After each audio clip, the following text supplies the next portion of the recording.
कहानी शुरू होती है डीमन लॉर्ड से, जो अपनी बेटी सीएल को एक टास्क देता है जो उसे अपनी आज़ादी पाने के लिए पूरा करना होगा।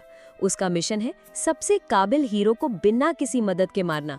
सीएल, जो महल से बाहर निकलने के लिए सुपर एक्साइटेड है, सोचती है कि एक अकेले हीरो को मारना तो बच्चों का खेल होगा और वो इंसानों की दुनिया के कपड़े ट्राई करने के लिए भी काफ़ी बेचैन है।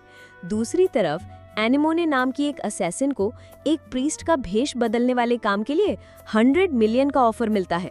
पहले तो वो थोड़ा हिचकिचाती है, पर इतना बड़ा इनाम देखकर वो मान जाती है। प्लेजर क्वार्टर्स में एक ताकतवर आदमी वहां की मालकिन गोआ से उसकी इजाजत के बिना काम करने के लिए भिड़ जाता है। गोआ उसे बड़ी आसानी से हरा देती है और कहती है कि उसे इससे भी बड़ी चुनौती चाहिए। ये सुनकर उसके वर्कर्स उसे एक परफेक्ट कैंडिडेट के बारे में बताते हैं।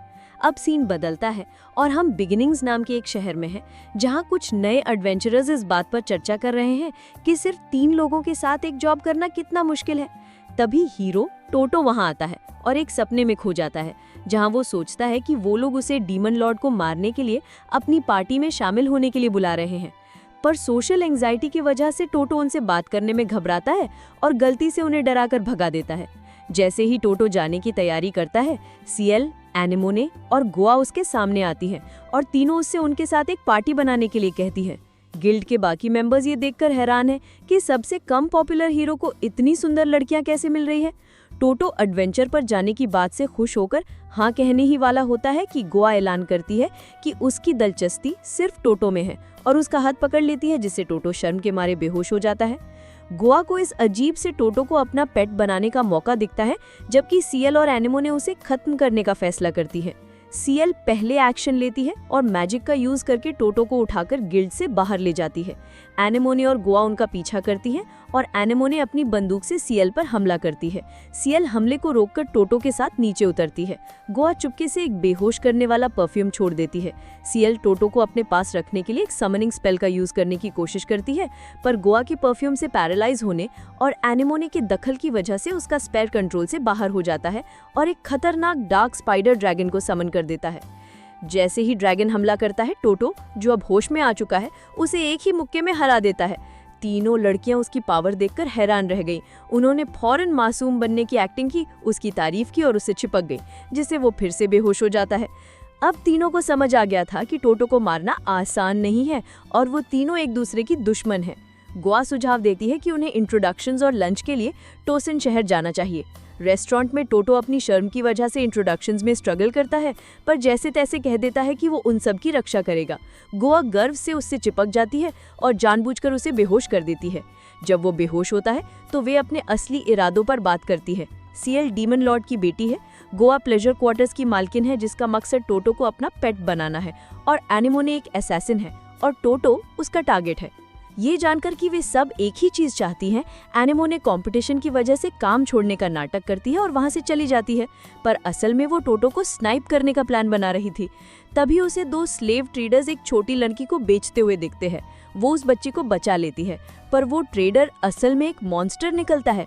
वो उस पर हमला करता है, लेकिन एनेमोने अपनी ताकत दिखाते हुए उसे हरा देती है। वो कहती है कि उसे स्लेव ट्रेडर्स से नफरत है। मॉन्स्टर फिर से रीजेनरेट हो जाता है, जिससे फाइट मुश्किल हो जाती है। अचानक टोटो वहां आता है और मॉन्स्टर को एक ही मुक्के में हरा देता है।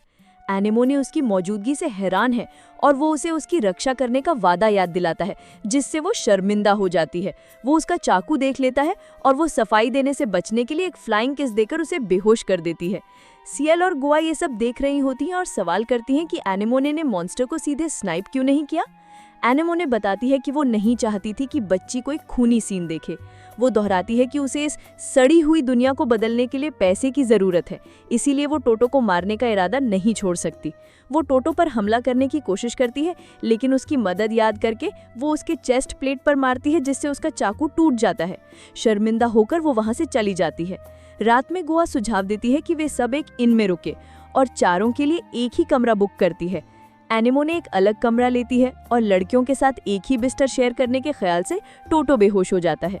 सीएल भी एक अलग कमरा लेने का फैसला करती है और दावा करती है कि सिर्फ वही टोटो को मार सकती है। गोआ टोटो को अपना स्लेव बनाने के लिए उसे एक स्पेशल मेडिसिन इंजेक्ट करती है। नहाने के बाद वो देखती है कि वो अभी भी बेहोश है और अपनी डोमिनेटर स्किल्स का यूज करने का फैसला करती है और उसे कोड़े मारती है। जब इससे काम नहीं बनता तो वो मैजिक का यूज करके उसे अपने पैर चाटने का आदेश देती है। इसके बजाय वो उस पर हावी हो जाता है, जिससे वो हैरान हो जाती है कि वो अभी भी रेजिस्ट कर सकता है। उसे एहसास होता है कि उसकी स्किल और टोटो की ताकत आपस में टकरा रही हैं, जिससे वो वाइल्ड हो रहा है और उसे इसमें मजा आने लगता है।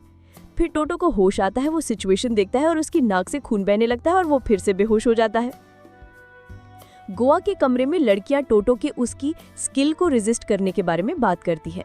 एनिमो इस सिचुएशन को लेकर सीएल को चिढ़ाती है और सीएल अपनी नॉलेज का दावा करती है। गोवा पूछती है कि क्या वे उससे डरती हैं, पर वे हंसती हैं और कहती हैं कि उसकी स्किल उन पर काम नहीं करेगी। सीएल दावा करती है कि दूसरों के पास टोटो को मारने का कोई चांस नहीं है, जिससे सीएल और एनिमोनियो के बीच एक छोटी सी झड़प हो जाती है। गोवा उन्हें रोकती है ताकि टोटो जाग न जाए। सीएल शांति से मामला सुलझाने का सुझाव देती है और ताश और स्नैक्स निकालती है। वो बताती है कि उसे इन छोटी छोटी खुशियों में कितना मजा आता है, क्योंकि उसे पहले कभी इनकी इजाजत नहीं थी। बाद में टोटो जागता है और सोचता है कि जो कुछ भी हुआ वो एक सपना था। फिर वो लड़कियों को उनके अंडरवेयर में सोता हुआ देखता है और एक बार फिर से बेहोश हो जाता है। तो दोस्तों, ये थी टोटो की शर्मीली लेकिन धमाकेदार कहानी। क्या वो इन तीनों खूबसूरत और खतरनाक लड़कियों के इरादों से खुद को बचा पाएगा?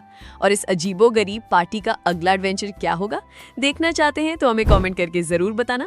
आज के लिए बस इतना ही। अगर आपको ये वीडियो पसंद आया हो तो इसे लाइक, अपने दोस्तों के साथ शेयर और ऐसे ही और एनिमे रिकैप्स के लिए हमारे चैनल को सब्सक्राइब करना मत भूलना। हम फिर मिलेंगे अगली वीडियो में। तब तक के लिए सायोनारा।